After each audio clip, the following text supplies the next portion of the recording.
یوحنا پہلا باب۔ ابتدا میں کلام تھا اور کلام خدا کے ساتھ تھا اور کلام خدا تھا۔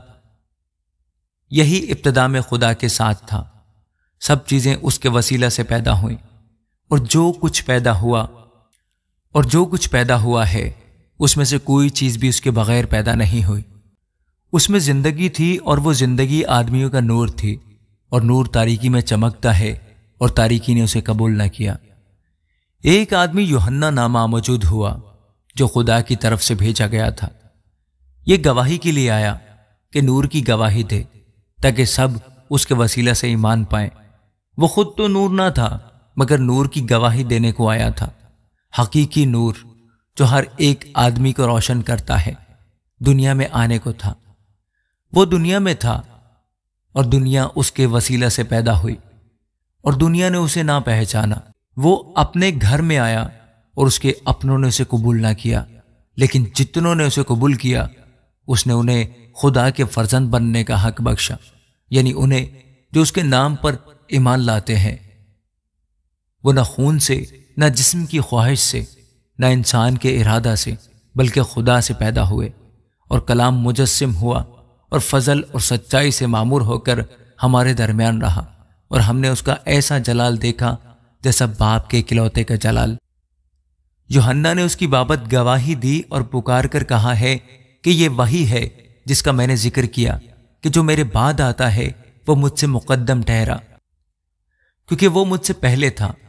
کیونکہ اس کی معموری میں سے ہم سب نے پایا، یعنی فضل پر فضل، اس لیے کہ شریعت تو موسیٰ کی معرفت دی گئی، مگر فضل اور سچائی یسوع مسیح کی معرفت پہنچی۔ خدا کو کسی نے کبھی نہیں دیکھا، اکلوتا بیٹا جو باپ کی گود میں ہے اسی نے ظاہر کیا۔ اور یوحنا کی گواہی یہ ہے کہ جب یہودیوں نے یروشلم سے کاہن اور لاوی یہ پوچھنے کو اس کے پاس بھیجے کہ تو کون ہے، تو اس نے اقرار کیا اور انکار نہ کیا، بلکہ اقرار کیا کہ میں تو مسیح نہیں ہوں۔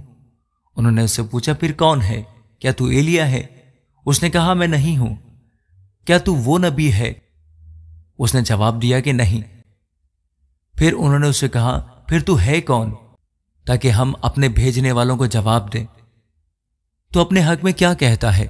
اس نے کہا میں جیسا یسایہ نبی نے کہا ہے، بیابان میں ایک پکارنے والے کی آواز ہوں کہ تم خداوند کی راہ کو سیدھا کرو۔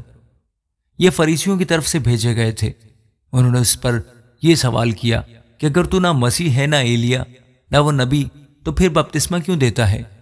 یوحنا نے جواب میں ان سے کہا میں پانی سے بپتسمہ دیتا ہوں، تمہارے درمیان ایک شخص کھڑا ہے جسے تم نہیں جانتے، یعنی میرے بعد کا آنے والا، جس کی جوتی کا تسمہ میں کھولنے کے لائق نہیں۔ یہ باتیں یردن کے پار بیتنیہ میں واقع ہوئیں جہاں یوحنا بپتسمہ دیتا تھا۔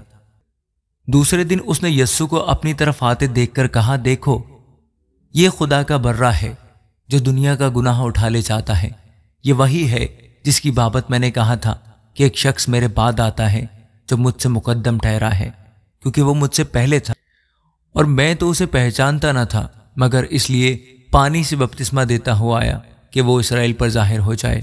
اور یوحنا نے یہ گواہی دی کہ میں نے روح کو کبوتر کی طرح آسمان سے اترتے دیکھا ہے، اور وہ اس پر ٹھہر گیا، اور میں تو اسے پہچانتا نہ تھا، مگر جس نے مجھے پانی سے بپتسمہ دینے کو بھیجا اسی نے مجھ سے کہا کہ جس پر تو روح کو اترتے اور ٹھہرتے دیکھے وہی روح القدس سے بپتسمہ دینے والا ہے۔ چنانچہ میں نے دیکھا اور گواہی دی ہے کہ یہ خدا کا بیٹا ہے۔ دوسرے دن پھر یوحنا اور اس کے شاگردوں میں سے 2 شخص کھڑے تھے۔ اس نے یسوع پر جو جا رہا تھا نگاہ کر کے کہا دیکھو یہ خدا کا برہ ہے۔ وہ دونوں شاگرد اس کو یہ کہتے سن کر یسوع کے پیچھے ہو لیے۔ یسوع نے پھر کر انہیں پیچھے آتے دیکھ کر ان سے کہا تم کیا ڈھونڈتے ہو؟ انہوں نے اسے کہا اے ربی، یعنی اے استاد، تو کہاں رہتا ہے؟ اس نے ان سے کہا چلو دیکھ لو گے۔ بس انہوں نے آ کر اس کے رہنے کی جگہ دیکھی اور اس روز اس کے ساتھ رہے، اور یہ 10ویں گھنٹے کے قریب تھا۔ ان دونوں میں سے جو یوحنا کی بات سن کر یسوع کے پیچھے ہو لیے تھے، ایک شمعون پترس کا بھائی اندریاس تھا۔ اس نے پہلے اپنے سگے بھائی شمعون سے مل کر اس سے کہا کہ ہم کو خرسطس یعنی مسیح مل گیا۔ وہ اسے یسوع کے پاس لایا۔ یسوع نے اس پر نگاہ کر کے کہا کہ تو یوحنا کا بیٹا شمعون ہے، تو کیفا یعنی پترس کہلائے گا۔